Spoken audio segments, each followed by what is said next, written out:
All righty.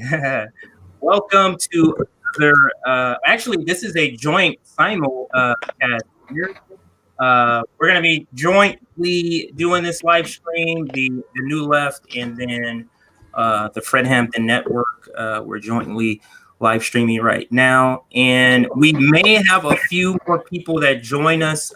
So just wanted to give you a heads up on that. But let me introduce you to the guys that we have here so far. And to my right is one of our regular hosts for the New Left podcast, and that is the Radical Pragmatist. How you doing, sir? I'm doing well. How about yourself? I'm doing very well.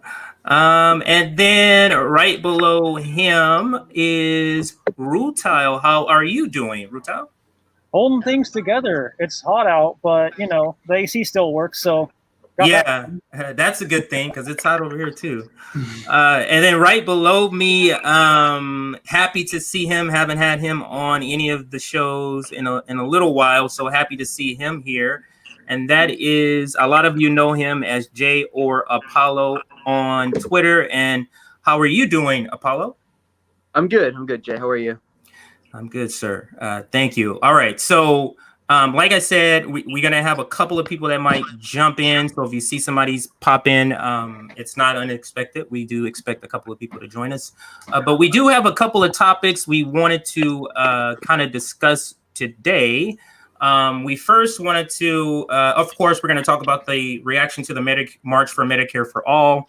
And then we'll go into the airstrikes in Somalia and how what you're hearing on the surface is not necessarily the entire story. And then we'll talk about some Twitter trends, and also we're going to cover the Frito-Lay strike and the agreement that they recently agreed upon. So that is what we're going to be doing. And let's go ahead and play our first media here. What I wanted to do before we discuss the reaction to the Medicare for All was play a very inspiring video by a fellow Fred Hampton leftist, and that is Afeni. So let me make sure I have the sound on and everything is up for her. There we go. Okay. All right. So sounds on. Let's go ahead and maximize the video and play it. And here we go. And as a Black queer person, as a Black queer activist, I understand that it is my right to survive in this country. So drugs that could possibly save my life and the life of others need not to be $2,000, but to actually be affordable or free like they are in other countries that actually care about their citizens. Yep. The U.S. has the highest infant mortality rate of any developed country. Shame.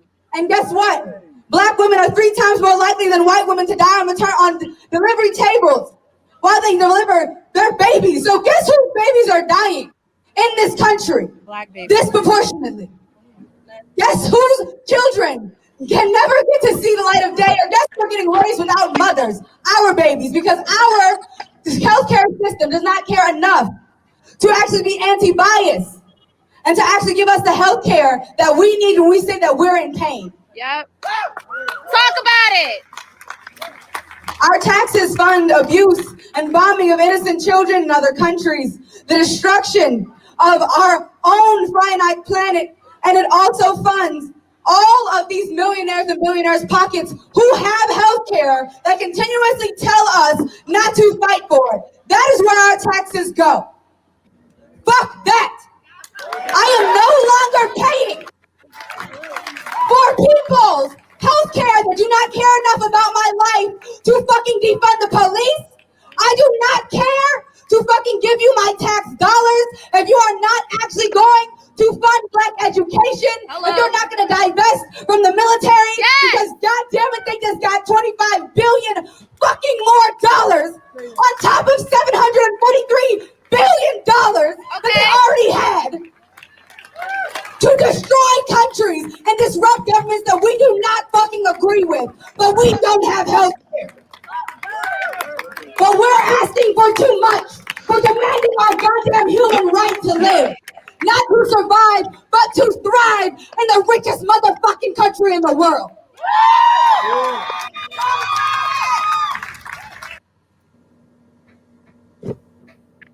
That was absolutely beautiful by Afeni. Let me take that out there.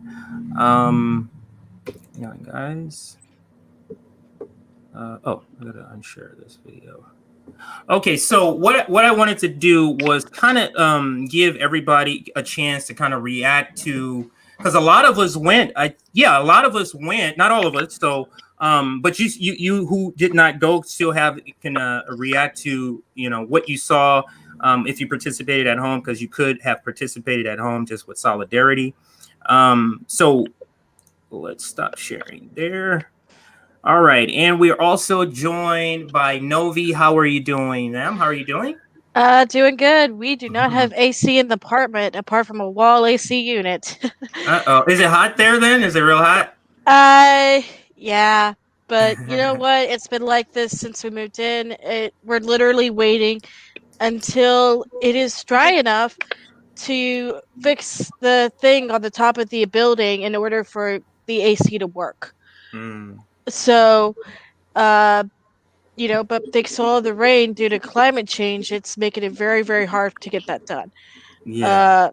You see how it's all. You see how I'm pointing this to everybody. How all of this is all connected. But let's start around the table. We'll start with Andrew, then we'll go to Rutile, then Novi, and we'll end with Apollo. And I'm not just saying react to Afeni's great speech, but just what is your reaction to the march? Do you think it was a success? What are some of your takeaways from it? And again, let's start with Andrew.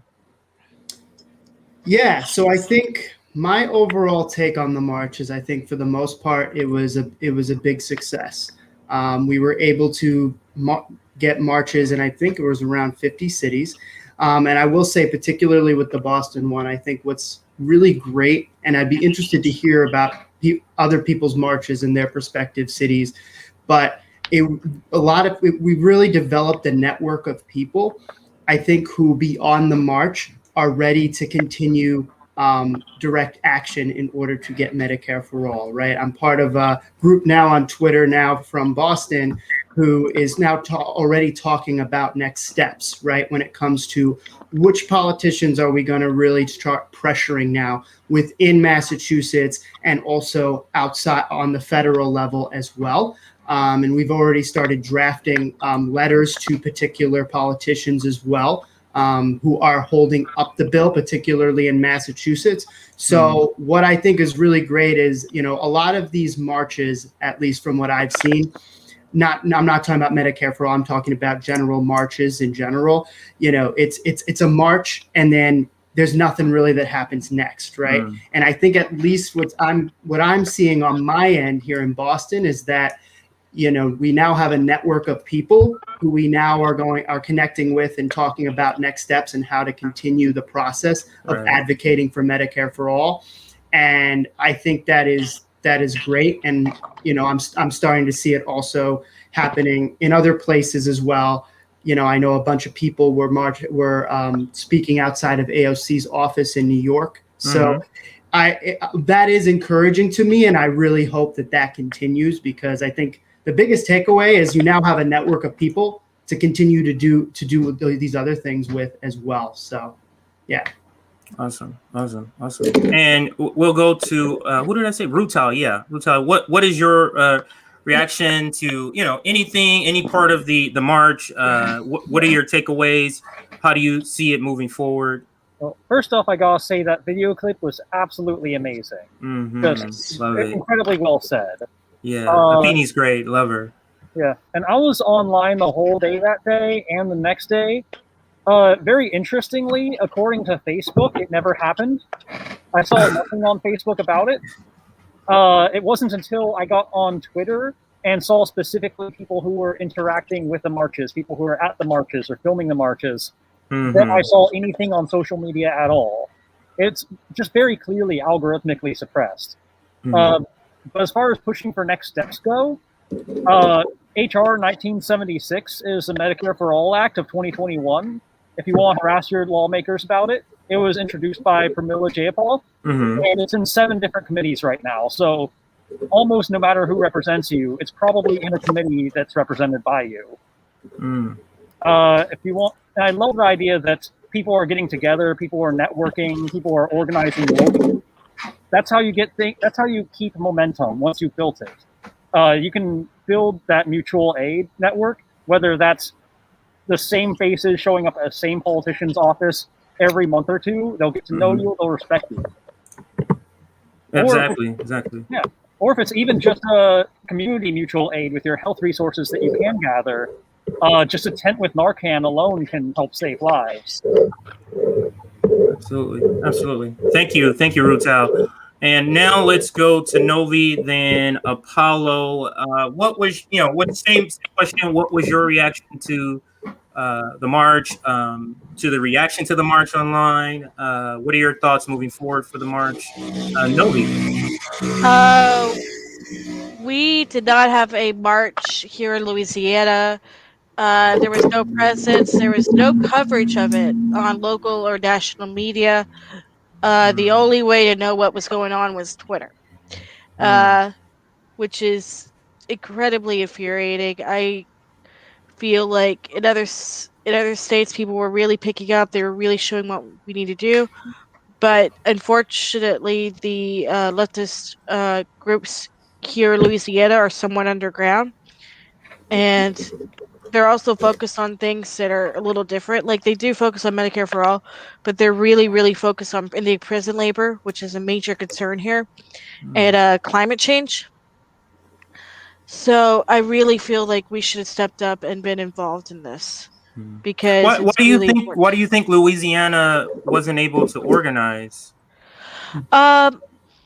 A lot of the people who organize for Louisiana are people with chronic health conditions, and Louisiana has one of the highest unvaccinated rates in the country. It has one of the highest COVID rates.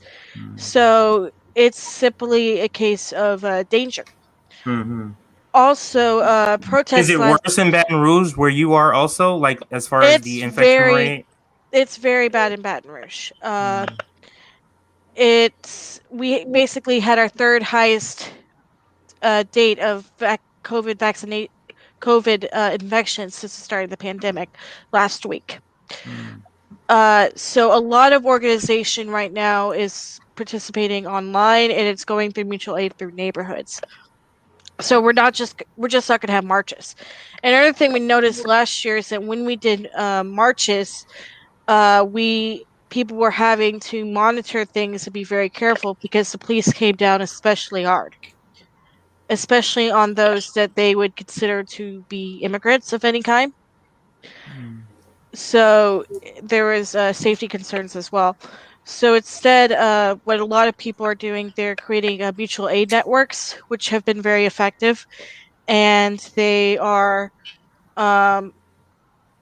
lobbying their Congress people, in fact, going to the offices, and just waiting there all day and making sure that they can get the issues carried out.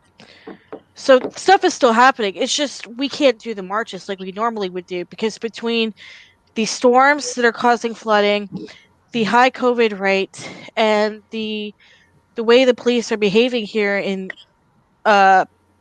Louisiana, I think that's a large reason why it's not feasible. Those are all like points that to me, are legitimate. They don't sound like excuse making. Is basically what I'm saying. It sounds like legitimate logistical concerns there in Louisiana. But let's go to Apollo. I think Apollo. Did I see you at the DC march? Yeah, I was at the DC march. Okay. With, now I know you're from Maryland though, right? No, I'm from Jersey.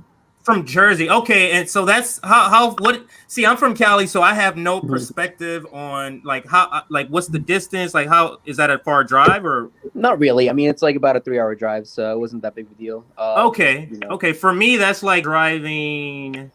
Actually, I mean, I could drive to Mexico in less than 3 hours, but that's probably driving to Santa Barbara, maybe. So I guess I get the perspective. But what was your reaction? I mean, you attended. I actually saw a picture of you with Cori Bush, so that was amazing. So tell me your experience too, and since because DC was one of the bigger marches, so tell me your experience there. Tell us your reaction. Tell us what you think of other people's reaction to it. Yeah, so I was at the DC march, and the saddest thing about that was Cori Bush was the only congressperson there. And we were literally like a 5-minute walk, 5 maybe 10-minute walk from the Capitol. And Cori Bush, out of like the 120 co-sponsors of Medicare for All, she was the only one that was there. And well, credit where due, for her showing up. But the fact that like she showed up but didn't make a peep about it, and then left after she was asked like a difficult question about forced to vote. So I mean, that was kind of that wasn't great, just to be honest. But but she stepped up where the other 119 co-sponsors didn't. So I guess that's great. For You're trying to give her credit. Yeah, you're trying to give her credit where credit is walked in due. her front yard, Maybe you wish she did more, but you're saying you're giving her credit at least for that. I guess so. Yeah. I mean, the bar's really low right now. Give somebody for walking in their front yard. Yeah. And not a lot, but I mean, if nobody else did it, then yeah, I guess it's creditworthy. Yeah. But, so I mean, I guess that's one thing. But I did see Apini's speech live, and when we were actually marching, she was the one leading the chants, and she's a very powerful speaker. Like, it was incredible to see her actually give her speech, do the rally. So it was a lot of fun. It was very it felt amazing, like a lot of camaraderie with like about 1,000 people marching side by side for a better world. It was amazing. The feeling was really indescribable. But, what do you think? What do you think? So you had that feeling. Now contrast to that feeling to when you come back to Twitter. Maybe the next day it was a little more prevalent, and you're seeing negative reaction to something that seemed to you so inspiring and powerful, and you're seeing this negative reaction. What was your response to that? I was trying to ignore it for the most part because like I was trying to maintain some semblance of positivity. But it was just disheartening. Like, I mean, we're literally marching for healthcare. We're literally marching to make sure that your neighbor doesn't die from like having to ration insulin or whatever it happens to be. So like, and this is like, you're gonna get pushback for that? Come on. I mean, yeah, seems silly. It just seems ridiculous to me. To be honest with you, like, there's no nice way to shit. Yeah, exactly. Yeah. So I was trying to like keep my mind off of it because I was trying to maintain positivity because I did have a lot of fun at the march. I got to meet a lot of people, people I interact on Twitter and stuff like that. So that was a lot of fun. Was there any other, name people, recognizable? Any of us would recognize maybe, from Twitter? Of course, Savage Joy, you would know. She was the MC of the DC March. Yes, I know that part. A major organizer from Red Berets. Okay, I know him. Yeah. Who else? Other whole Washington people were there as well. 50 lines only. That's her at on Twitter. Okay, so it was. Scott was there. Scott had a good speech. Scott Disnor. Yes. Yeah. So he had a pretty great speech. His speech like with his son that always gets me every time. Like it was what his son had to go through was just terrible. But yeah, I mean they were there. It was really great to hear them speak, and Marianne Williamson, of course, was the last speaker, so that was definitely interesting to see. But great. Just being able to march side by side with 1,000 other people that have the same policy goals as you, like it's a very indescribable feeling, in my opinion. I will say I saw some of your videos of the chants that you all had, and you all came up with really concise and creative chants as a Boston march. Sure, I was like a little jealous. I'm not going to lie. I was like, oh, why didn't we think of that? Yeah. So that was really cool to see just from the outside. I mean, amongst many other things, but I don't know. Well, so it's good to see we have Washington, we have Massachusetts. Okay, so and then I was in Boston. Cali, so I was at the Cali march, or actually, I was at.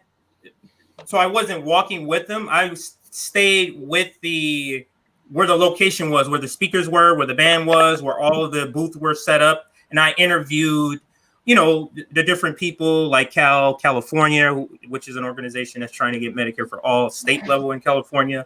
They just had, and then they had Feel the Burn organization. I interviewed those guys. So just interviewed a bunch of people there, interviewed the band, tried to get, because down there on the Hollywood Strip, you have a lot of paid characters right there, especially in front of the theater there. So there was Superwoman and Batwoman. I tried to get them to say, hey, they were for Medicare for all. So that was kind of, the comedy relief of the video. But overall, it was a great experience. I'm only sad that I had to leave before the main speakers in the evening got to speak. I had to leave, but anyway, the turnout was great in LA. And when I first showed up, I thought it was just the band because there's a big banner. And I thought maybe this was some sort of festival and then, other booths were set up. But come to find out, all of those booths were all Medicare for all. So I was surprised when I showed up to see how big it was. It was literally taking up that entire main block. And that's like a main section there in Hollywood.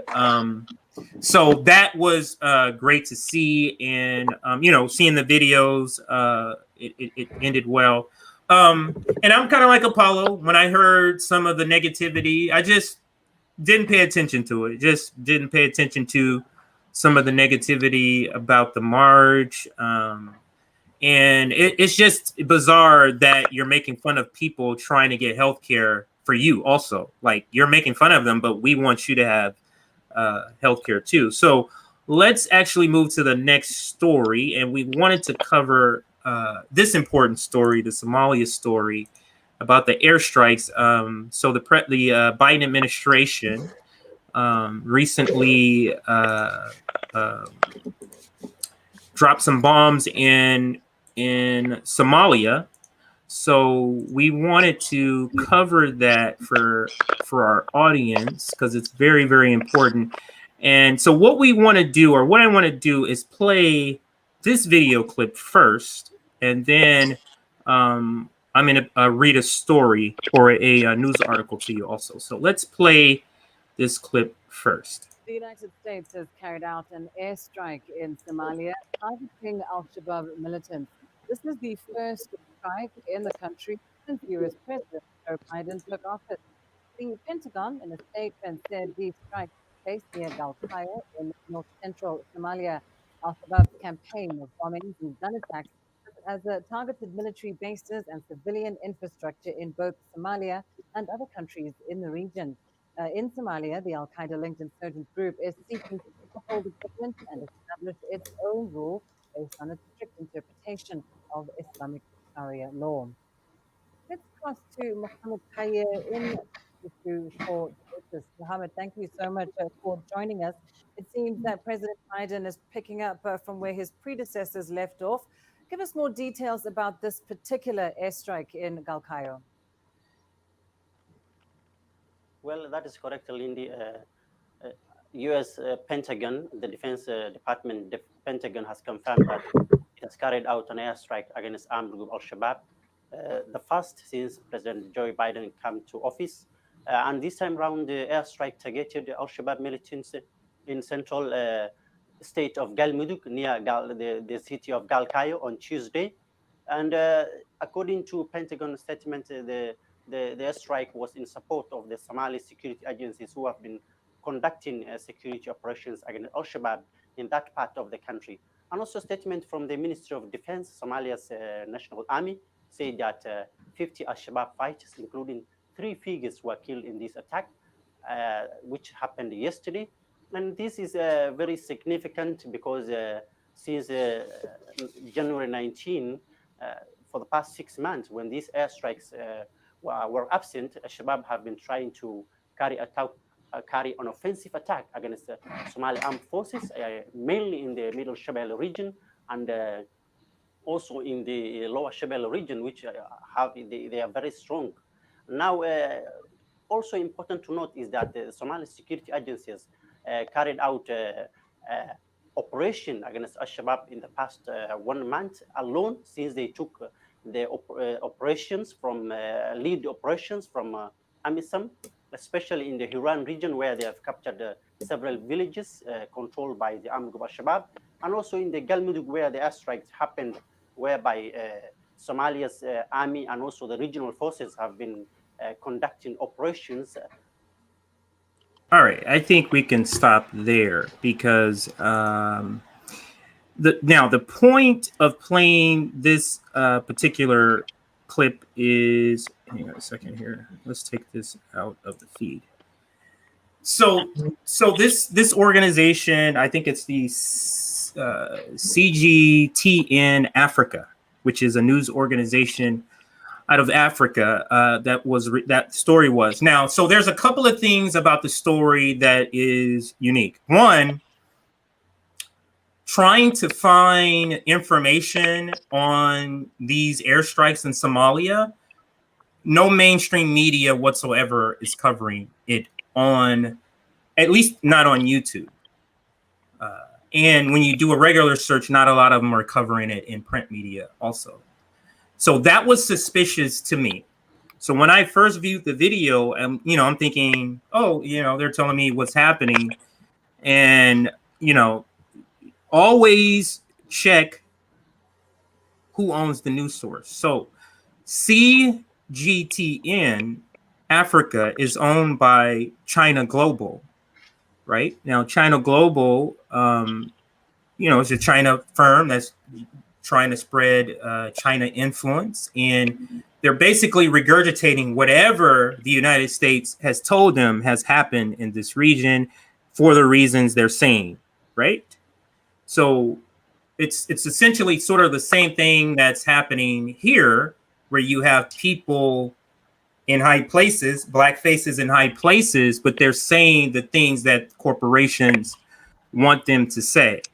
So that's my assessment of this video, and I came to that assessment after finding this article here. So I'm going to bring this article up, because I wanted to find out what is the history of America in the United States in Somalia. And I don't mean 10 years ago. I mean in the last few years. What is the history? So I looked. Oops. Stop sharing that article. Now let me share the article. So I looked up a reliable source, or a source that I trust for foreign policy news, and that is the Black Agenda Report. In particular, wait, where is it at? Oh, here it goes, right here. In particular, new foreign policy news when it comes to Africa. So this article here, which is dated just a few months ago, let me flip the screen so I can read it. So this was dated just in March. So 3 months ago. Is that 3 months? Yeah, something like that. So let's read this article here. Or let me read some of the parts of this article. Bombing Somalia civilians, one of Africom, that's a company, Africom's main projects, writes Mohammed Hajid Ingritis, a young Somali historian. A promising new frontier for oil exploration.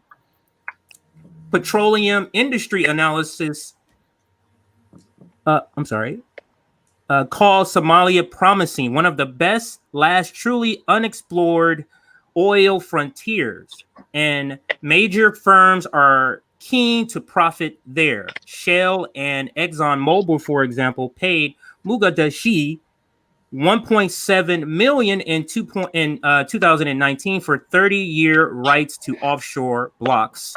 And Somalia launched its first offshore oil and gas exploration licensing round last year to attract other companies.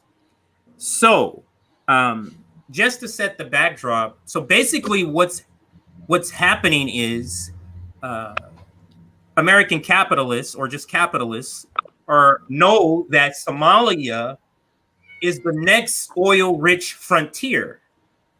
So keep that in mind when you're reflecting back to the Somalia bombings. Okay, so now let me finish. Let me go down to see if there's an important part here, because I don't want to read all of it. But this is a great article. Make sure if you have the time, view this article. Actually, let's just read it here. So developments like these suggest Somalia's business climate is improving after decades of conflict made it an unattractive, if not unviable, investment site. Okay. So the International Monetary Fund and World Bank recently heralded the country's financial reform. For example, citing its Petroleum Act, oil production sharing agreement, and related measures as key developments. So they heralded the country because of their agreement or the act for an oil production. So that to me is very, very interesting. So, but if Somalia is open for business, it is a victory for state of violence. And this is the part where it becomes very, very interesting, because to create a legal and political landscape in which all firms can profit, oil firms can profit, the perpetual weakness, unpopular Somalia government had to fight to extend its reach beyond Mogadishu in order to secure control of new territories at the expense of Islamic militants like the ones that they claim they're bombing today. The name is Al-Shabaab. So the people who are there saying they're militants and connected, I believe they say, to Al-Qaeda. It turns out these people are interfering with the production or the licensing and the production of oil for oil companies. So now I'm not saying that these people are doing anything just, or these people aren't bad actors in other areas. What I'm saying is the story that we're getting, that somehow this is some sort of, the implication is it's some sort of terrorist reason why they're going after them. It's because of oil is the reason they're bombing these people, because the government is trying to extend their reach to gain more land so that they can turn that over or for it to be part of this Petroleum Act. This is all about money and oil. So I mean, we can come back to this article for some reference later, but initially we were going to talk about this story from the point of view of the video. We were just taking what the video had said semi as fact. You never fully say, hey, but you're saying at least we can believe some of what they're saying. Until I looked up, who owned them, China Global, and why would they be saying whatever the United States wants. And then I researched the articles and found other videos of them just bombing Somalia just last year. And in the videos, there's civilians saying they're bombing us. 11 men died, one of which was an 11-year-old. I'll see if I can find the video once we take the conversation around the table. So I just wanted to set the correct foundation for the conversation, because initially we thought we were, this conversation was going in a completely different way, and then we find out what the real deal is. And the thing is, I mean, none of us are really surprised, and we're kind of all probably saying, we probably should have known there was something else behind what's going on here. So again, I'm not saying that the people they're bombing, I think it's Al-Shabaab or Al-Shabaab. I'm not saying they're great actors. I'm simply saying the story that is being given is not the complete story, or at the worst is a lie. So I want to just kind of go around everybody to get everybody's reaction to this. I'll start with Apollo, and then I'll go to Rutal, then Novi, and Andrew last. But I mean, you may not know a lot about the story. So I'm really just kind of asking, philosophically thinking about Somalia and America's interest in their oil. What do you think about these airstrikes that the Biden administration is doing? Any and all of it. What are your comments, Apollo, about this particular story? I mean, it's a story as old as time. You need some kind of justification to go into war, or to bomb the country. And in this case, it's they're terrorists here. They're like interfering with our oil production or whatever. And maybe it's true, but I mean, I feel like a big part of it is exaggerated just to have that justification with the American people to support these airstrikes. To have like a positive kind of approval rating for it. And this is nothing new. I mean, like for every single war, you could find some kind of bullshit justification that is like either grossly embellished or just a flat out lie. Right. So that's the first thing. And, the second thing is, of course, it is about the oil. Like, what else would it be about? If it's about oil, it's freedom, about resources. It's got to be about something. I mean, like Andrew said, "Why isn't it supposed to be about freedom?" Yeah, freedom. I mean, I guess so. Yeah, sure, yeah, why not? It's about freedom. If you listen to CNN or Fox News, that's right. But I mean, this is just it's par for the course. It's par for the course. Yeah, it's exactly. this is not surprising. Like I said, I wasn't going down this pathway of thinking, but now knowing this, like, I'm not surprised in the least about what they're saying. And I'm gonna bring the conversation to Ruta. What is your reaction to any of this story? Part of the story, any part of it? Your reaction? So, I did a little bit of research as well. My first note is, when we attack somebody, who are we attacking and why? Because we know that there's bad actors all across the globe. We're allies with some of them. We know Turkey does bad things. We know various places around the world have bad conditions. So when we attack someone, we chose that target for a reason instead of any of the other targets. We just had, there's a bad guy there. So no justification, no congressional hearing. There's a bad guy there. So we attack. And why are we attacking? For the freedom of corporations. We are defending freedom, just the freedom of corporations to make money. Exactly. Yeah. So Trump, when he was in office, he pretty much told the military, just rubber stamp everything, attack whoever you think is appropriate. When Biden got into office, he said, we're not that evil. We don't do that anymore. Day one, let's halt all the use of drones against jihadist groups outside of designated theaters of war. But then that very same March, the Pentagon spokesperson, John Kirby, said any planned strikes against jihadist groups outside of Afghanistan, Syria, and Iraq are still going to happen. They're just going to be submitted to the White House first before they're going to be carried out. So the Biden administration, they aren't as prolific as Trump on drone strikes. It's notable that he waited this long to approve one outside of a theater of war, but he's not putting away the tools. He's not stopping the unlimited war theater that Trump just rubber stamped. He's only being slightly more selective. It's very much just one step away from fascism instead of direct fascism. Right. But protect profits. But if you let a liberal tell it, that one step is a large, big difference to them, and to somebody like me and maybe you, I assume. It's just not a big enough difference to call them two different parties to me. Yeah.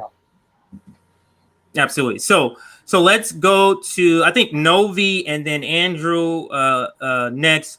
Novi, what is your reaction to, all of this Somalia story, just the relationship that the United States has and in the past with Somalia as far as bombing? What's your reaction to this story? Well, historically, the U.S. really hasn't been a friend of Somalia, at least the Somalia, the people of Somalia, the average people. but going back to the famine, it took forever to get aid to come in, and it was often used as a negotiating bloc around Congress and the UN as to whether they would get aid during the famine. And during that famine is when we see groups like Al Shabaab and other groups start up. Al Shabaab actually self-styles itself as a populist movement.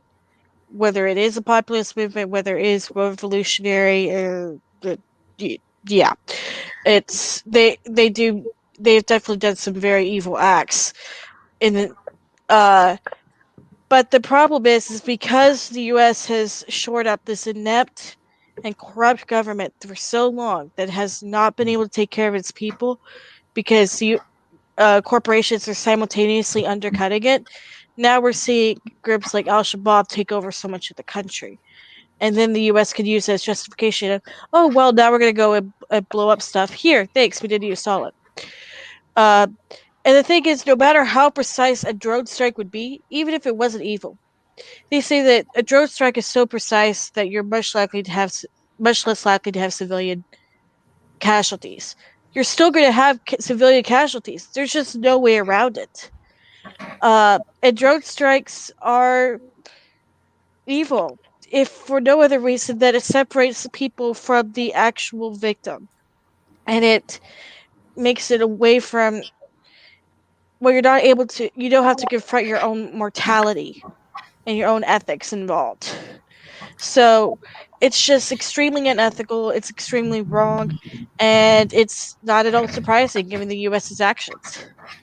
Absolutely. I mean, you took the words right out of my mouth. It's not whatsoever surprising to me. I really enjoyed Apollo's insight. That was a super chat about that. Okay, awesome. And Apollo, he'll be making an appearance when he can. We really want this particular podcast to really have different leftist point of views. So having these discussions, it's great. So yeah, I agree. Apollo's insight is great. So let's so let me give what I think. I mean, I kind of gave my thoughts in the beginning, but it's always follow the money. I think that's what you say, Andrew. Follow the money, and in this case, follow the oil, and that's what it is. Maybe I just have a general rule going forward that anytime I'm hearing any sort of military action from the United States, I can guarantee that there's money involved why this is happening. Like, you know what I mean? Like, I should not believe that, oh, this is terrorism. So what the United States like to do, capitalists like to do, they co-opt things and they take the small bit of truth and then they run with it and take advantage of that. So, like she said, these people may have done some things very bad. They called themselves a populist group in the past. But the reason what's happening today is not necessarily directly connected to that, or I should say it this way, the reason it's happening today is more than the reason they're saying. And the reason that this particular group, they're going in at this particular group doing these bombings is because this particular group is holding up let me see if I have that part of the article here. This particular group is holding up the oil production. Let's see here if I can find it. Do you guys see that article on the screen or no? Yes. It okay, says so Niger Delta militias, for example, were stealing $1 billion in oil every year. The second threat was China having oil contracts with countries in Africa. So, I mean, Washington's resorts to its preferred diplomatic tool, the military. So they've been doing this for 20 years now.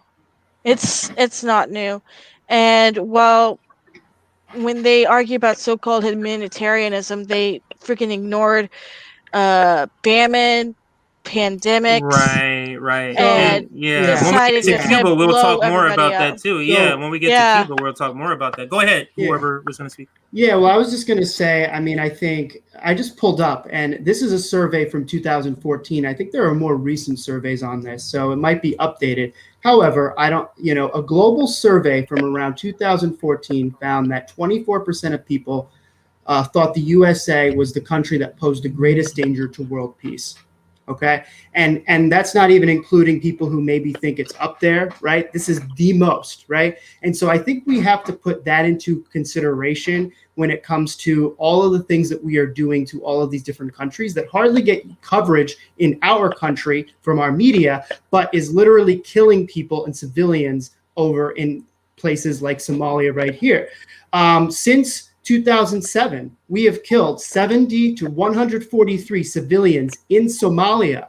And Ilhan Omar actually brought this up, that we have yet to give any reparations for those innocent civilians that were killed in Somalia, right? So this was not just anything new. Like Novi has said, there's a history of us bombing Somalia for many different reasons, for oil, right? And we use, I think it's I might be mispronouncing it, sorry, Al-Shabaab. We use that as a reason for going it based on the war on terror. And it's literally just killing innocent people. And I think another thing that we always need to take into account is that, Article 1 says Congress decides when we go to war, right? And we continuously ignore that, right? And so when I say to that is, where are my constitutional conservatives out there now elevating this? Like, I'd love to work with you on this one thing, right? Because, what they would say is Constitution, Sponstitution. That's what they would say to you about that particular part. We only care about the Constitution when it's limiting gay marriage, but, bomb people, so it's just, Yeah, it's very perplexing. It's very, I get you. It's very perplexing. But let me read this part of this article here. Bombing Somalia civilians is one of AFRICOM's main project. Washington began using armed drones there in June 2011, a decade after the first Predator drone, equipped with a Hellfire missile as an experiment, successfully fired on a tank at a remote Nevada test site. Okay, so and let me skip down to one paragraph. So, and Obama normalized their use. They're talking about the use of the bombs, launching 10 times as many drone strikes as his predecessor. But Obama, the so-called first black president, normalized the use of bombing Somalia, launching 10 times as many drone strikes as his predecessor. Yep. That's Obama. Yeah. Ritel's right. AFRICOMS is the American Strategic Command for Africa, but it's basically an extension of the U.S. military. And Obama normalized it. Everybody talks about how Bush was awful, and Bush was a truly terrible president. But Obama wasn't that great either, especially when it comes to his drone strikes because of how heinous they are. When we talk about why are these people so angry at the U.S., why are they wanting to fight us and blow us up, why are they going after our embassies, I mean, it's little wonder when the U.S. military is given carte blanche to bomb people indiscriminately. And we still have the Patriot Act to deal with, so their grounds for bombing is actually extremely low. They've hardly revised it since it was first published. Yep.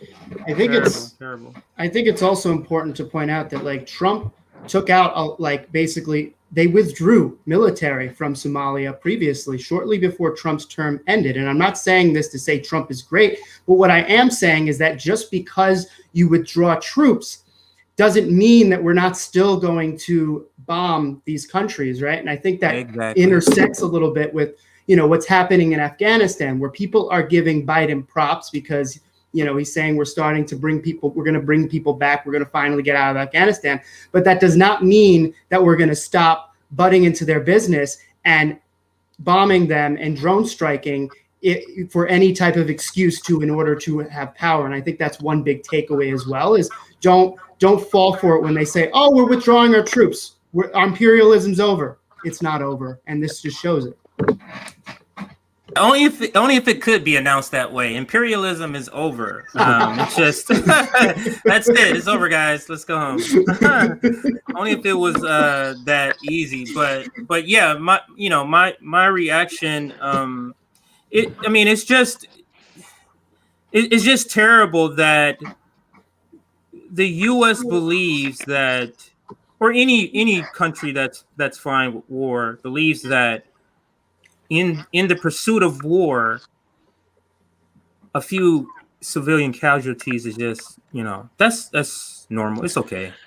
They're not going to get any money. It doesn't matter. Like, these people have nothing to do with what you're doing. They're just going about their lives and just happen to have a bomb, shoot through their home or shoot through their neighborhood and kill them. Like, they're not doing anything. And it's just, we were getting bad guys. That's what we were doing. We were getting bad guys, really, in the pursuit of oil. You see how bad that would sound if they said the truth? Actually, these people over here who, they are bad guys, but they're really stopping us from getting this oil and getting this money right here. So we're going to go ahead and bomb these people. And if a few civilians get killed, hey, we're the good guys, right? Right, guys? So, that's kind of how I see it. And what were you going to say, Novi? And I think somebody else raised their hand. Well, I think it's interesting that looking at a lot of the popular media, because that's what a lot of people engage with. That's what a lot of people have things like shows like Madam Secretary, Destiny Survivor, The West Wing. They always talk about the people in power being really, really concerned with civilian casualties. So I think a lot of the general public thinks that, we bomb, but they do care, right? Like, about civilian casualties. Because we don't really get to see on the inside of what goes on in strategic command. In reality, they don't give a crap at all about civilian casualties whatsoever. If they did, they would not be using drone strikes. They would figure out some other method.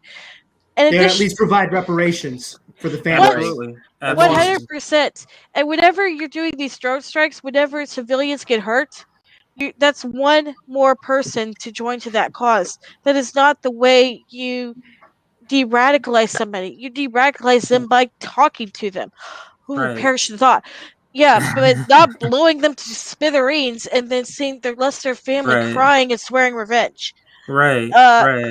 You just made a long life enemy. Yeah. Just imagine that happening to us. Wouldn't that be an American's reaction?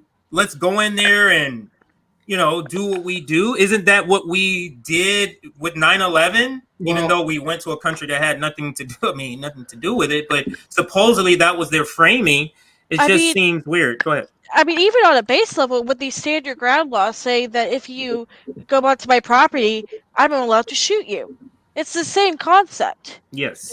Well, and I'm not saying it's right. I'm just saying that's how people behave. Oh, I get what you're saying. And it's just go ahead, Andrew. It is the most moronic thinking that people think bombing a country to smithereens is going to create peace. So I remember. Oh, sorry. Was someone? No, you just said right. Go ahead, sir. Okay. When 9/11 happened, I remember. Well, I saw videos of it. I was 9 when that happened. But I remember George Bush.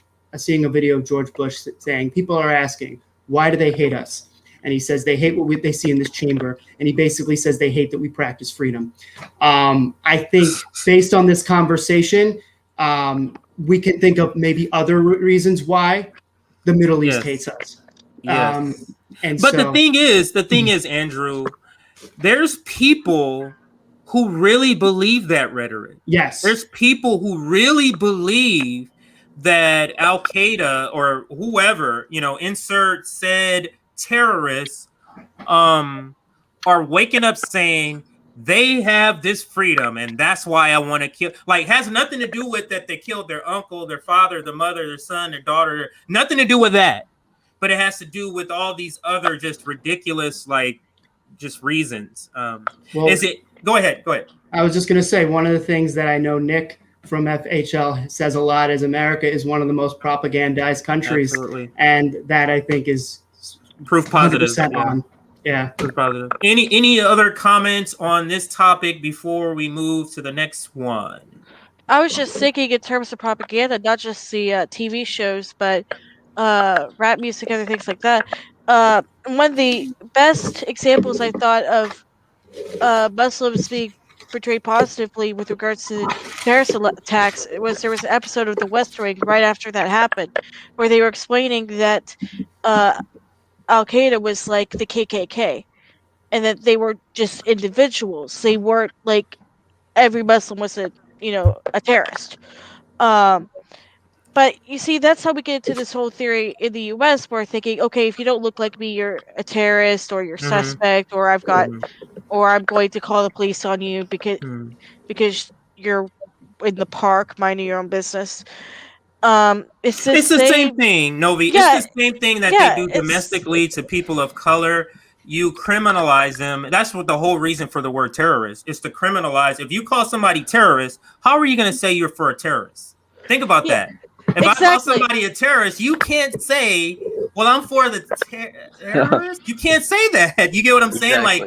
So it's so ingenious, but it's so diabolical at the same time. Go ahead, Novi. It's the same reason why I get looks whenever I'm out in public, because I'm wearing the hijab, or I've gotten questions in job interviews about whether I'm actually going to wear it on the job. Are you going to be allowed to wear it at your new? I know you got a new job. Are they going to let you wear it? Yeah, they are. Because it's a government work site. Oh, they have. And they can't discriminate based on religion. No. Now, if you got a job somewhere else, would they have allowed it? Most likely not. I worked at a restaurant for a week, and then they fired me. They gave another reason, of course. They gave another reason. All they said was that I didn't have what it takes to be a cashier. And a lot of us. Can you count? And do you have hands? Yeah, exactly. That's all you see what I mean? Exactly. Like, that's it. That's all you need. A lot of Muslims, especially Muslims who are people of color, have a lot of issues with getting jobs here, specifically Muslim women, and it's going into that same stereotyping and that same criminalizing of the other. And it's horrible, and it goes down to our education. It goes down to just how propagandized we are. We still are this big thought of that there's an us and there's a them, and there are these two teams, and if you're not on the team, you need to fight against the other team to the death for whatever reason. I don't know why. And it's really, really dangerous, really harmful as a society. Instead of building a sense of community, and we also need to be thinking about it on the international stage as well, not thinking about how we can get the most profit, but how we can actually help each other and build a better world. Yeah, unfortunately, due to our capitalist government, that's not going to happen. But I have no problem. I have no problem with every person on the planet having housing, having healthcare, having, you know what I mean? Like, it's just weird to be against that. So, but let's switch topics here. We're gonna cover the Frito-Lay strike and subsequent agreement, and then get our reaction. This video is a lot shorter. I think it's like a minute. So let me share this next video here. Screen share. And then I'll play the video. We'll talk about it on the other side. Now, Andrew, this is your video. Does this video cover the agreement also, or just the beginning? No, it just covers the workers striking. Okay, and then we can just talk about the agreement. So exactly, yeah. Let me make sure. I'm actually going to do this again, guys and gals, because sometimes I forget to share the sound, and I don't want to do that. So let's do this again to make sure I got it. Okay. All right. So this video here just kind of sums up, and it's a local newscast. It kind of sums up their plight. So here we go.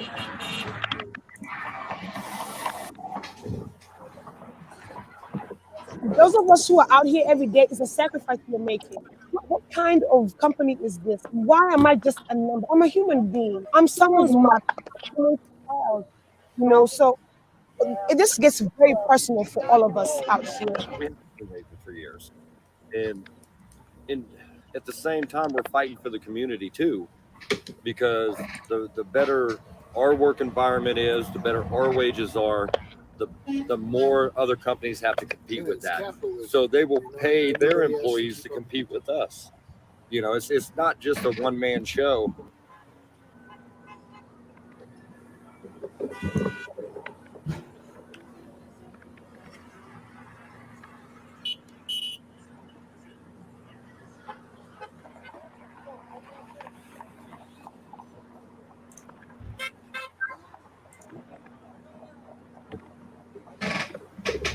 Yeah, I'm tired just because I'm working. I'm trying to be up here as much as possible. But at Frito, it was a totally different tired. Like, you just wanted to shut it down. Out here, I'm hoping that we're pushing for something that's going to change some stuff. Right. And now people won't be scared to stand up. This is a big stand. I can see the light at the end of this tunnel. I see change coming. It's sad that it had to take this. Yeah, and let's stop sharing that. That was kind of just giving an overview of. Oh, hi Jay. Oh. All right. His internet just died out or something. Oh no, yeah. So, all right. I guess we can keep going. So yeah. all right. Sorry, well, you're back. Oh, here okay, he is. excellent. Too far, so it took me to his page. But yeah, let's start with I think Andrew this time, and then we'll go to Apollo. What is your reaction to the Frito-Lay? And if you want to give a little more detail, just because I know you know a little more detail. So I'll start with you, Andrew. Give a little more detail about the story, and then just your reaction of them and what they agreed to. Yeah, so I think, and a lot of the workers, I think, on that video actually undercut some of the things that I read in terms of how they were getting mistreated. It's not uncommon for these workers to work 84-hour work weeks. And in fact, many actually work 3 months straight without a day off, right? 84-hour weeks, 3 months straight. In fact, I believe there was some system where you build up certain points of times off. Mm-hmm. And so the more you work, the more you build up some points that maybe you can get 1 day off. A lot of these facilities have no AC. And a coworker apparently died right on the line.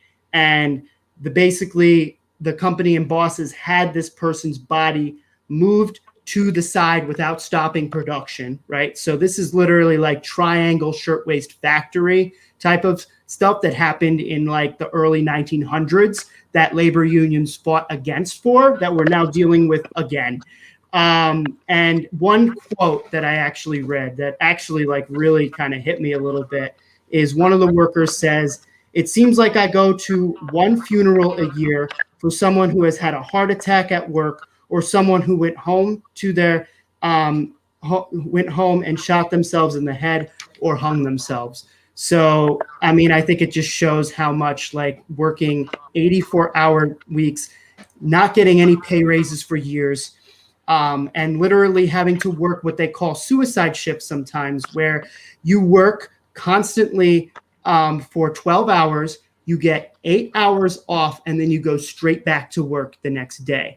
And these are things that are continuously happening. And this is why they went on strike. I don't blame them, not one bit. Yes. Now, so great overview. Now I'm going to play another snippet of a video. This one is going to be from Breaking Points. And they kind of cover what they agreed to also. So I want to be able to react to that. I mean, it is somewhat anticlimactic, but I am glad they got something, I guess, it's a very neoliberal kind of solution. So ordeal, I should say, not solution, because it's not a solution. Ordeal. So let me play this from the breaking point show. So let's share screen, share. And this will give us a little bit more background or a little bit more detail on what ended up happening or what they ended up accepting here. So let's bring on Sagar and Crystal. Been striking at Frito-Lay in Topeka, Kansas over the past weeks now. They have reached a contract deal. Let me give you some of the details here because it's a little tough to swallow, frankly. I mean, what these workers have been protesting on, you guys probably know, is primarily the insane work schedules that so many of them have. Working for months on end without a single day off. These shifts that they call suicide shifts, where you work 12 hours, then you get just 8 hours off, and you have to be back in the middle of the night at like 3 a.m. to do the next shift. And again, not having a choice in this. You're being forced to work these overtime hours. You're being forced to come back. People were getting divorced. There were reports that some had even committed suicide because these type of hours and this type of stress on your body, I mean, this just takes a toll you cannot even imagine. So that's why hundreds of workers at this plant had taken upon themselves to go on strike and demand something approaching humane working conditions. And they also said, you know, they haven't really gotten significant pay raises in years and years. Meanwhile, Frito-Lay, which is owned by PepsiCo, banner year last year, massive amounts of profits. Their net revenue in the quarter surged 20% to $19.2 billion from a year earlier. So huge amount of profits coming in, and this is how they're treating their workers. So in the contract that they now have agreed to, it guarantees workers 1 day off a week, 1 day off a week. And it does away with forcing workers to take those suicide shifts and gives a very small wage increase. Frito-Lay said the new 2-year contract includes a 4% wage increase for all job classifications and, quote, additional opportunities for the union to have input into staffing and overtime. New York Times, and I think we have either tear sheet or a tweet we can put up there on the screen from Stephen Greenhouse, who great reporter over at the New York Times. So one warehouse worker that they interviewed for this article, who's been at the plant for roughly 2 decades, said there was, quote, more disappointment than happiness with the contract. The man who spoke on the condition of anonymity, fearful of retaliation from the company, said many workers who crossed the picket line or voted to approve the contract did so out of need. Quote, a lot of people had to vote yes because they were running out of money and didn't have insurance. And there you go. That is how capitalism forces us into these low-paying jobs and keeps us there with no options, no other options. None of these people can go get a job anywhere else in that neighborhood where they can pay and feed their families. This is just absolutely disgusting to me.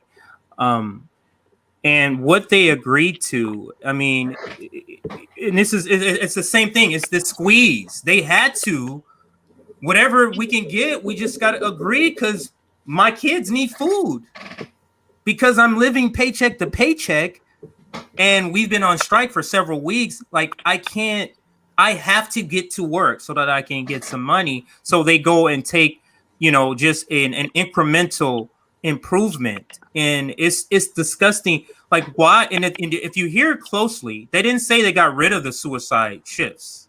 They said they stopped making it mandatory.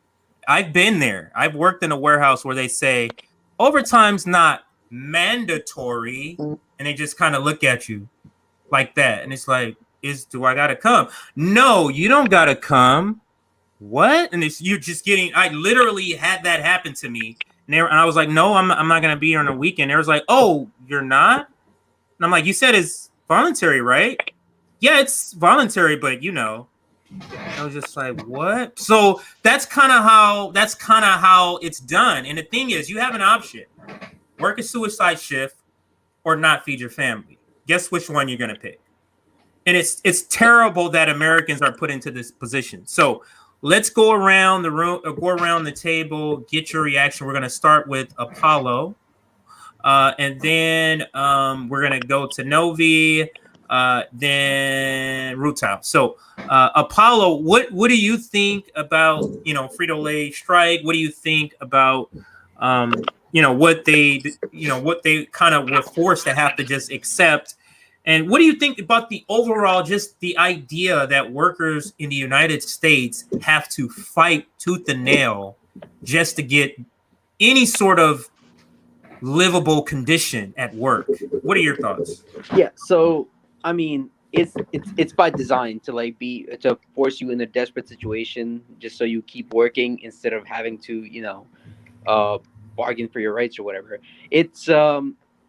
It's one of the reasons you don't have Medicare for all or universal health care, and you still have an employer-based healthcare system, because if you go on strike, there goes your health care right there, because that's designed to prevent you to going on strike, to tie it to your health care. I'm sorry, to tie it to your employer, right? So, all this stuff ties in just to keep you subservient to the system, to keep you, as your boss's bitch, essentially. That's exactly. That's really what it is, though. That's what it is, Apollo. Yeah. Exactly. So I'm sorry to cut you off. Were you gonna say something else there? Go ahead. No, I mean, all I was gonna say was that the system is designed to keep you as your boss's bitch. It's so hard to break out of, and the only thing that's gonna change the system is gonna be a large systematic upscale rising or something. It's gonna be. It's very hard to change. We're always trapped between a rock and a hard place. Right, and I think that's why right now, and I'm going to be coming to Rutile right now. I think that's why employers are so freaked out, because right now employees are the ones that's kind of saying, they kind of have a little bit of power, because just by the simple fact of them staying away from work, and you see the reaction from some of these capitalists, and they call it wage inflation, and somehow wage inflation or increase in wages has to mean increases in product. It doesn't have to mean that. The company decides because they don't want to delve into their profits, so they decide to pass it on to us. But that is not a requirement, and it's too many Americans think that you just have to. If we raise prices, if you raise wages, you just got to raise prices. No, you don't. You don't have to do that. So let's go to Rutile. What is your thoughts on what they agreed to? Just the conditions. Why American workers even have to fight for this? Your thoughts? Yeah. I mean, in our current system, corporations want to go as close to feudalism as they're legally allowed to do, because that maximizes their profits. If a corporation was allowed to make you live on the campus and buy from the company store and so on and so forth, get your health care from the company, they would. Like we mentioned earlier, tying health care to employment is one of those things that keeps people from striking for better conditions. Like that quote said, a lot of people vote yes because they're running out of money and didn't have insurance. Now, if their union was stronger, it could have covered their time off and it could have covered their insurance during the course of the strike, which would have given them leverage for a much larger win. But even so, they were in atrocious conditions and they still managed to organize something.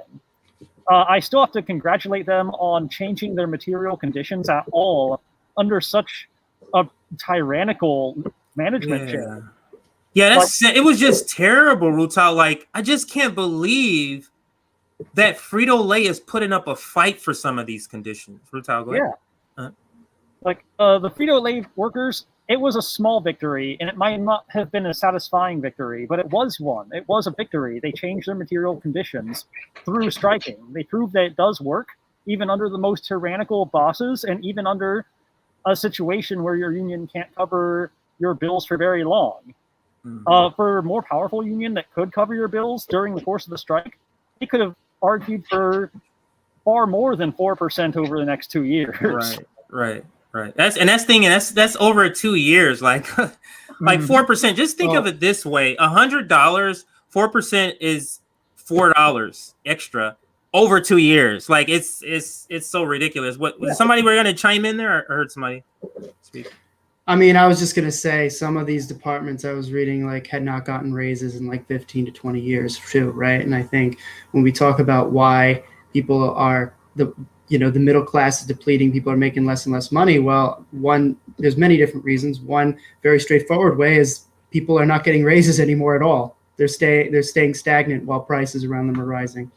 Right. It's terrible. It's terrible. And the thing is, to me, that's unsustainable. It's unsustainable. For example, I think most of you saw the tweet about the affordability of housing from the National Low Income Housing Report. I posted it.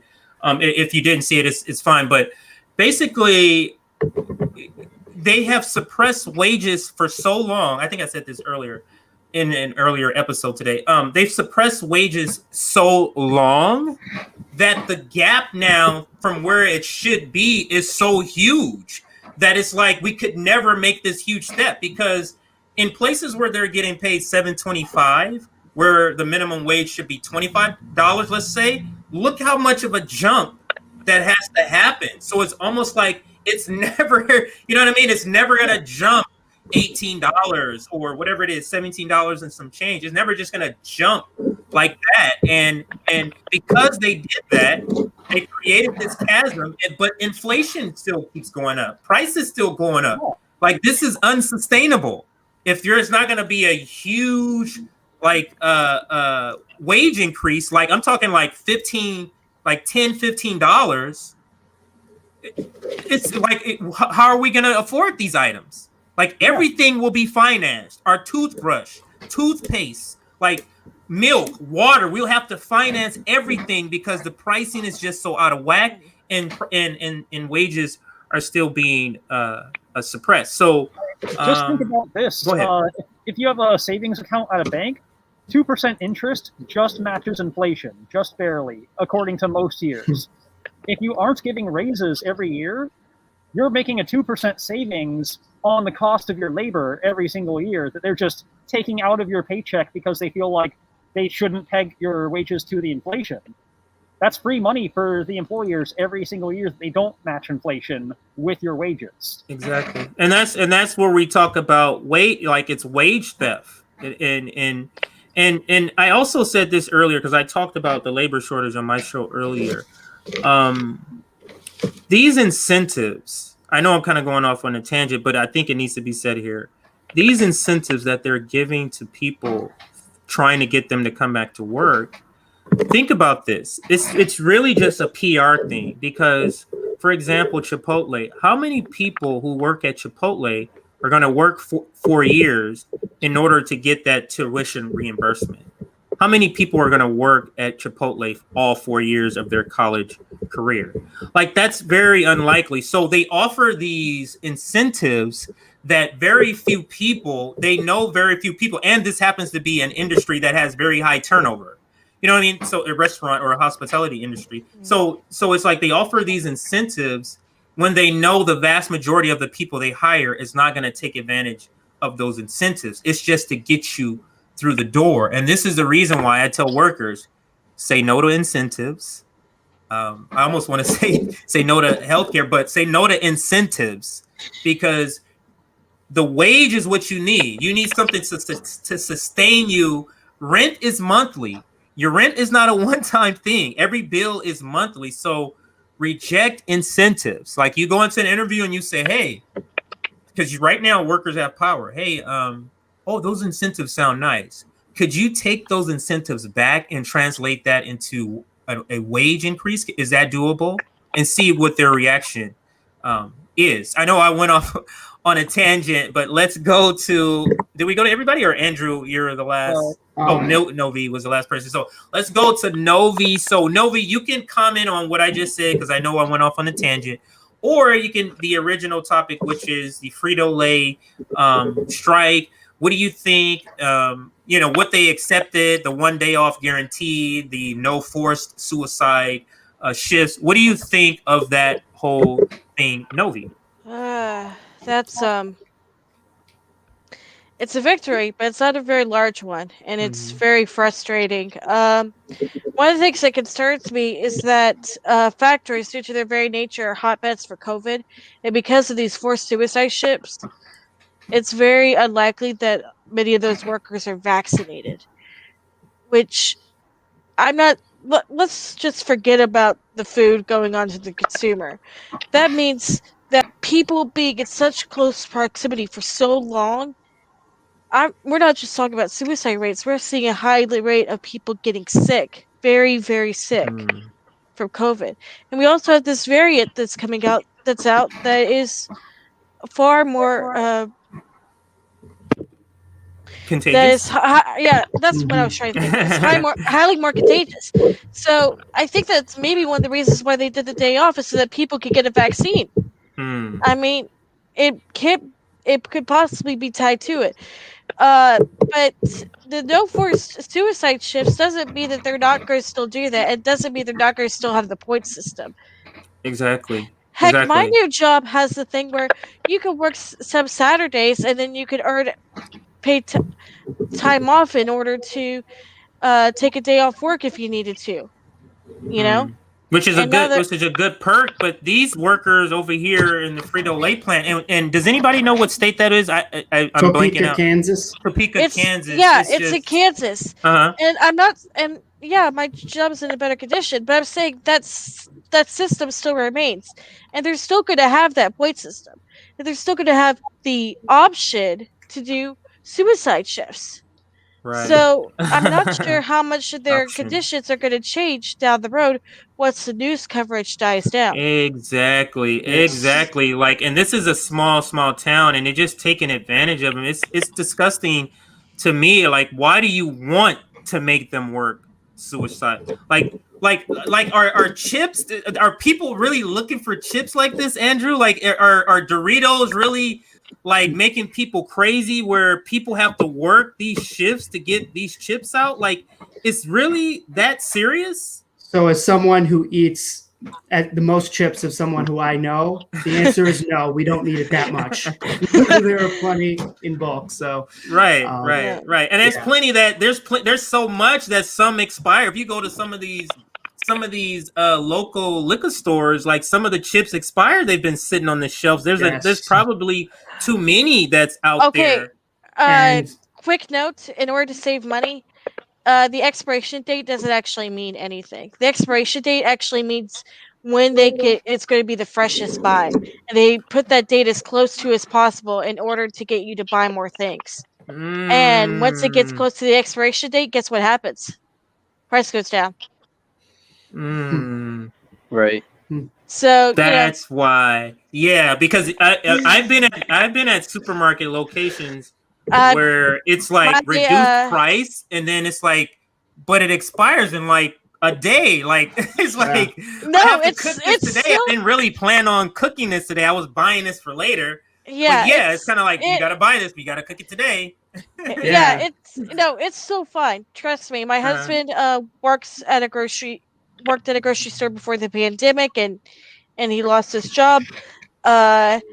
And he did stocking and did everything, and he's like, the expiration dates are total nonsense. Yeah, absolutely. So I think I got everyone's comment on the Frito-Lay thing, and what we wanted to end the episode with, or we want to try to do this every time, and that is what's hot on Twitter. And this is open to the round table. If you know what's hot, let us know. Let's just go around the table. Apollo, what's hot on Twitter? What are you hearing? What's the beef? What's the latest shit lib outrage? What's going on? What have you heard? How much time do we have? So I mean, depending on your definition of shit lib, it's I guess people just whining about Nina Turner's race. So I'm not too thrilled about Nina Turner right now, but because what do you mean? What do you mean about her race? They're arguing about it, or what is happening about the race? Just a discussion about it. So I mean, you got a bunch of centrists that are like trying to sabotage her last minute.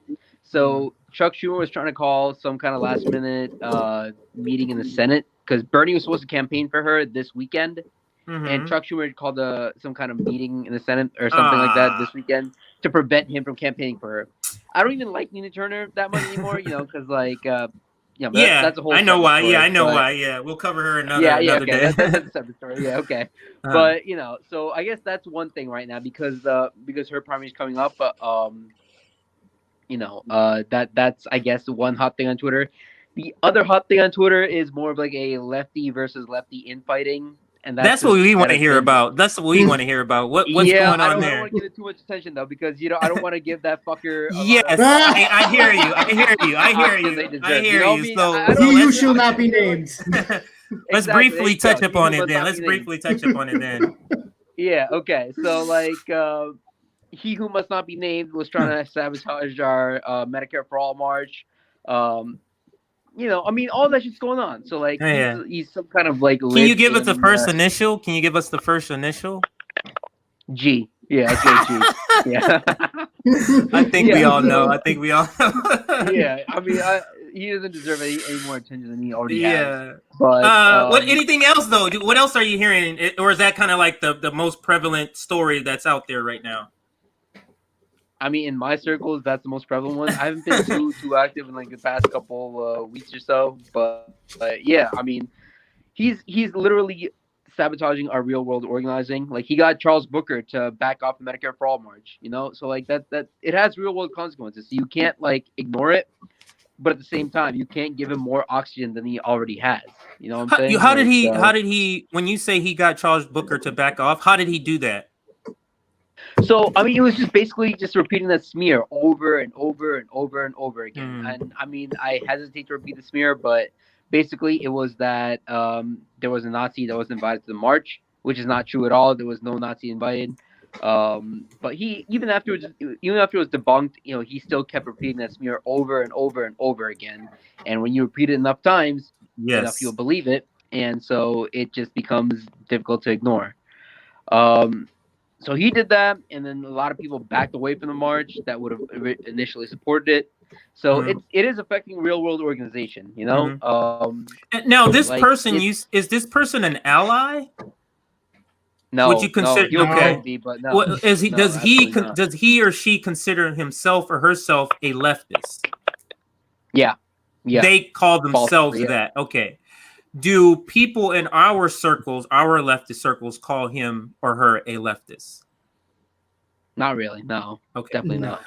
All right. Well, very, very, very interesting. I didn't know the details of that. I knew kind of the surface kind of stories about it.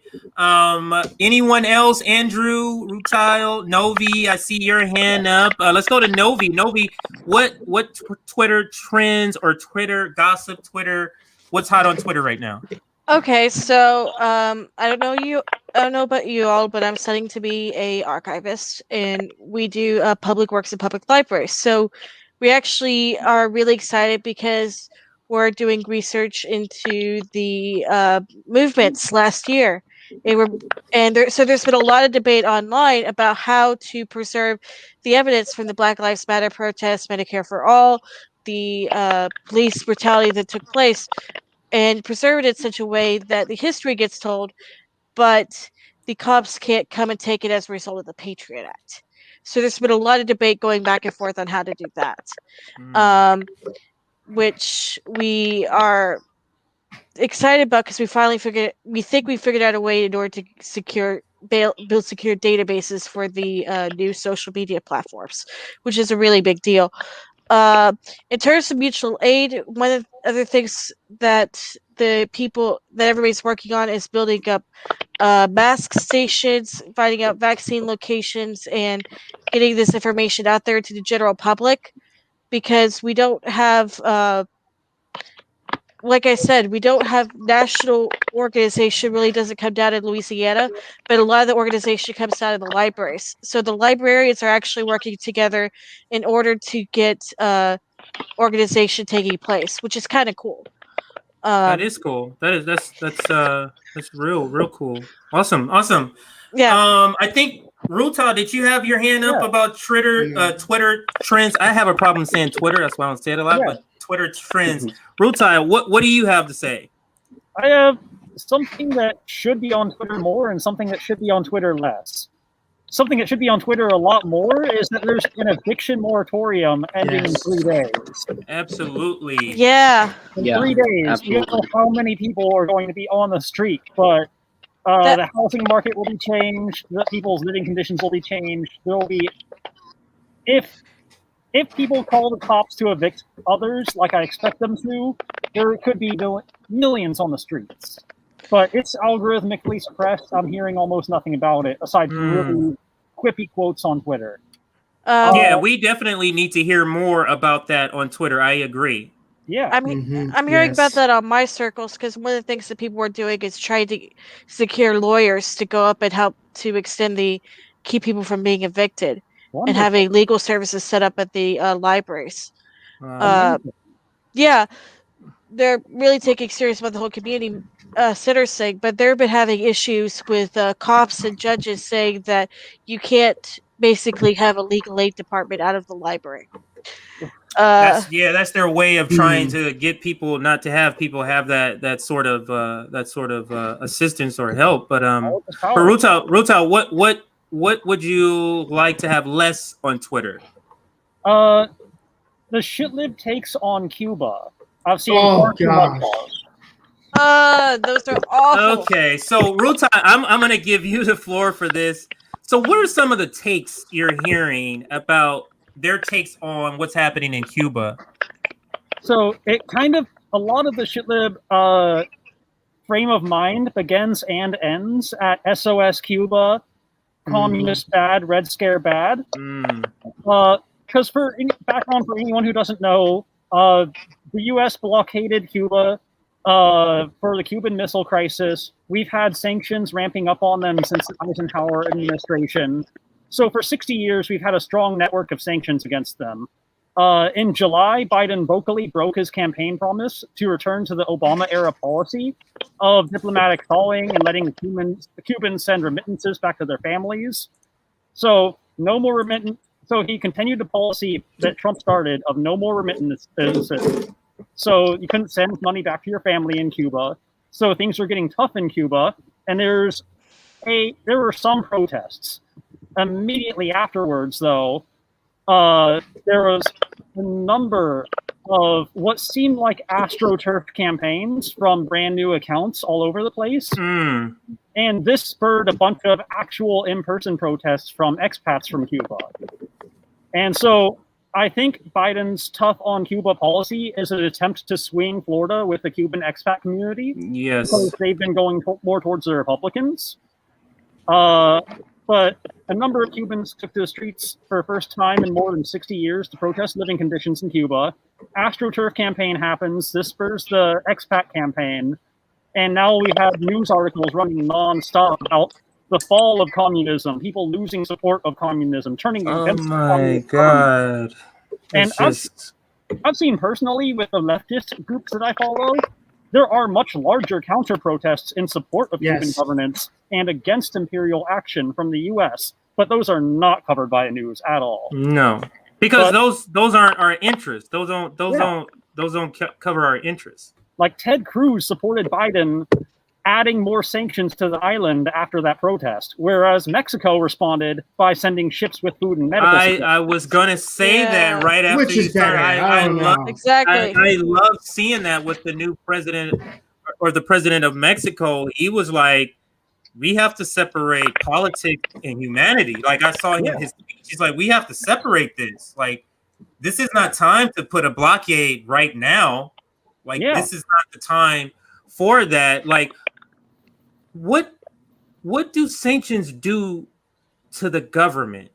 And what do sanctions do to the people? Yeah.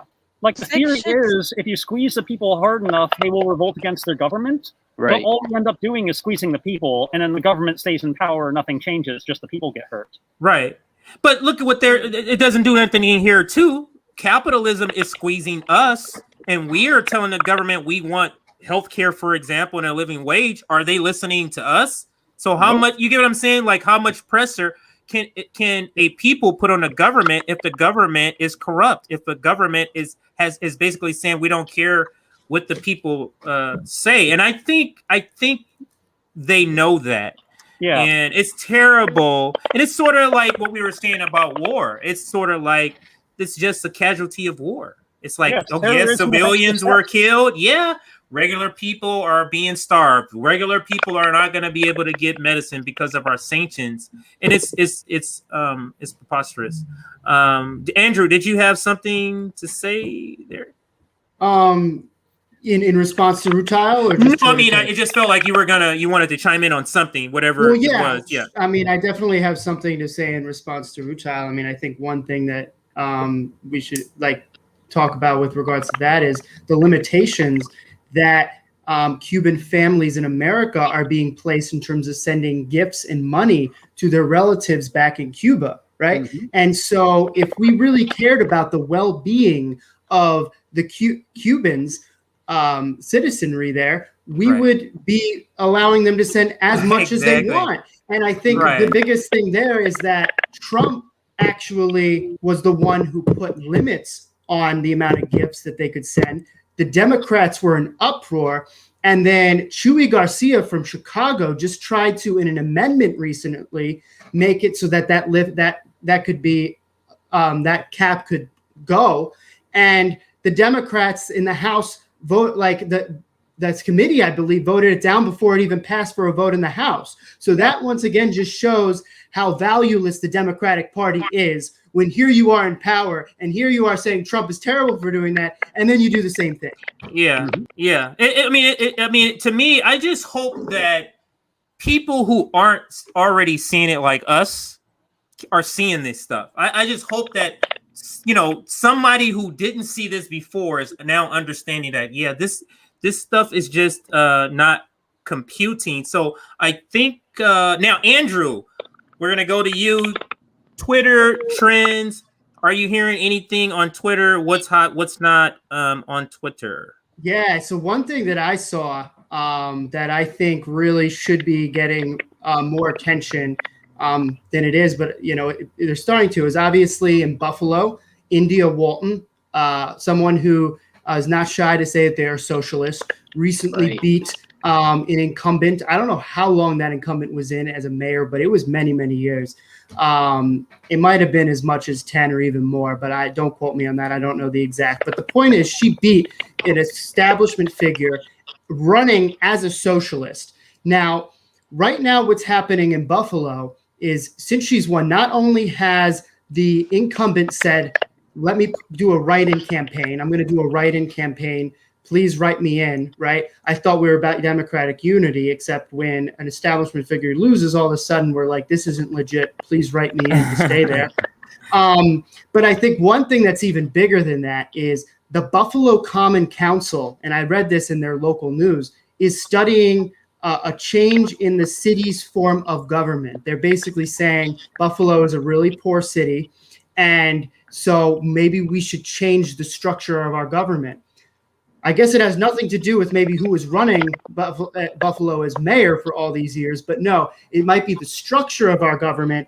And so what this would do is abolish the office of mayor, right? And make it so that they have a city manager who is appointed by the Common Council.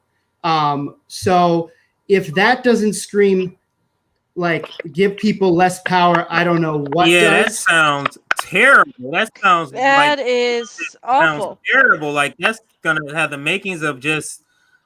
That's not gonna end. That's not gonna end well. Take away that and the city manager that's appointed. So, how do the people of the city? I'm asking you this, Andrew. How does the people of that city have a voice? Do they talk about that? Do they address that? They do address that, and they say, and in the purported writing, saying, some people are saying that people are going to have less of a voice in this, and it's like, no, you fucking think, yeah. And so, and I think that just really just speaks to how the Democrats.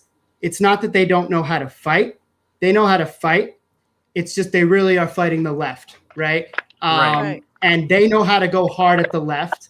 And I think that's really something to always just take away from that. And, I understand, back with what Apollo was saying, Nina Turner, she has disappointed me too in many instances. And, I understand obviously that many people, including myself, are starting to think, we definitely need a third party. We need more parties, right? The Democratic Party is an establishment that in its own is corrupt. I think as leftists, we really do need to be paying attention as to what they are doing with Chantal Brown to make sure that she gets elected. Because if, and hopefully a third or fourth and fifth party becomes viable soon, but if and when they become viable, they're going to be doing what they are doing to Nina Turner harder to those parties, right? And so I think even if we are kind of like throwing our hands in the air and being like, well, Nina's a Democrat, what can she really do? She's still part of the machine. Sure, there's definitely merit to that, but I think we have to also be thinking like, this is what they can do. Imagine someone who runs as not a Democrat at all, what they will do to them, right? And so that's just, I think that's a very, very, very good point there. And those are our Twitter trends for this episode. Since I haven't been really engaged in a lot of the nuances of Twitter. I'm just learning a lot about these Twitter trends from you guys and gals right now. So thanks for that. But we have come to the end of this live stream. When we're having a good conversation, it goes a little long.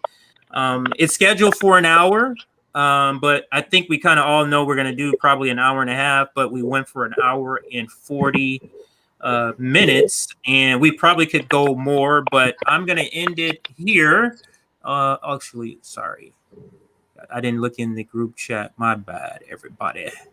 Oh, so it wasn't nothing important. So what I'm going to do, we like to just give everybody what they're doing next. So everybody has 30 seconds. Just a quick sum up. Hey, I got this coming up. I got an interview coming up. Or maybe if you don't have anything, if you just want to say something. So everybody gets about 30 seconds. We'll start with Novi, then go to Rutile, then Apollo and Andrew. So Novi, 30 seconds. The floor is yours. What do you got going on? Well, I just published research into accessibility in libraries, and I am currently working on research on how to securely preserve TikTok videos and YouTube videos so that the information that we get from protests and the police's response to them can be secured in a manner that also protects the people who are protesting's identity. So I'm actually doing active research into that as we speak. It's with a group of other people, and we hope to publish our findings hopefully sometime next year if we can get the databases set up correctly. And I'm really excited about it because if we could get this done, it won't just work well for archivists, but we could get it out to organizations and show them how to make sure that your people are protected while they are protesting and making a difference. That sounds absolutely awesome, and thank you, Novi, for that. But yeah, that is something in the chat on Twitter we will definitely probably ask you more about. Now let's go to Ruta. What do you have to say? What are your final thoughts, or what do you have coming up? The floor is yours. This has been a fantastic conversation. I've been trying to help some friends secure housing, and it's been incredibly wild watching what looks to be the peak of a bubble moment, as there's like almost no new houses hitting the market. Everyone who sold their house at their peak has already sold their house at their peak. They're now trying to sell houses that are halfway through construction or like in the beginning stages of construction. So this market bubble has been on the ledge of a burst for a minute. And with this eviction moratorium, I'm just fascinated to see what's going to happen. I've been helping these friends find housing for the last several months, and the market has gotten more and more and more restricted. And it's unsustainable even if there wasn't an eviction moratorium. So in about 4 days, my ear is to the ground. I'm fascinated to see what is going to happen, and I think it might be in a history book or two. Absolutely. Awesome. Let's go to Apollo and then Andrew. What do you have going on, Apollo, or what are your final thoughts? Either one you want to answer, or both? I mean, I don't really have anything else going on right now. there are going to be the same people that organize the Medicare for All March are organizing other marches in the future. So I don't know exactly what they're for. They're not for healthcare. They're for other topics. So, just stay tuned for that. And there's going to be like, stuff going on all over the place. So all the time. So just keep a vigilant eye on that. I don't have any specifics, unfortunately, to give you at this moment, but all I can say is just keep your eye on like what what's happening in in the moment, and that's pretty much it.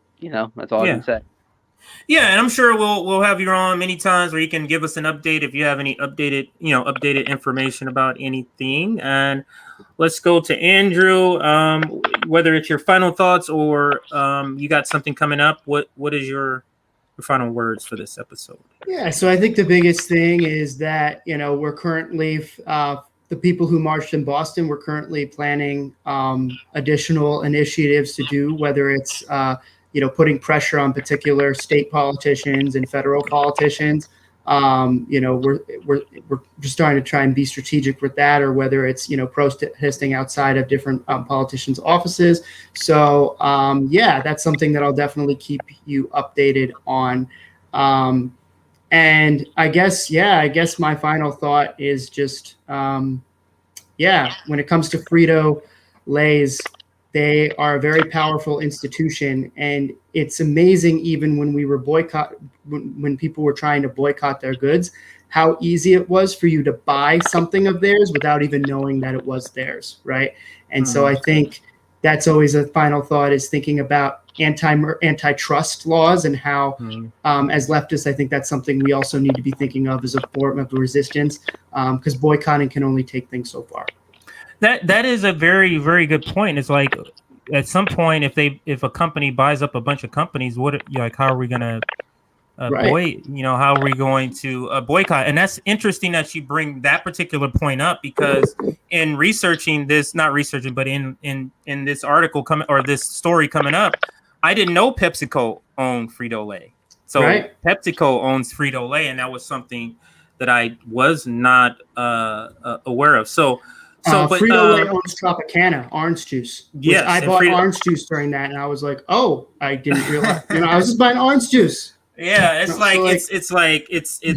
the behemoth just gets bigger and bigger as it adds to its corporate, conglomeracy. So, but I want to say thank you to everybody in this simulcast on the Populist Voice Network and the Fred Hampton Network.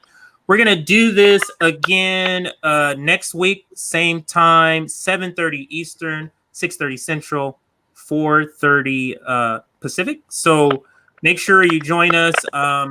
It'll be a lot of the same faces, but it may be a new face here and there.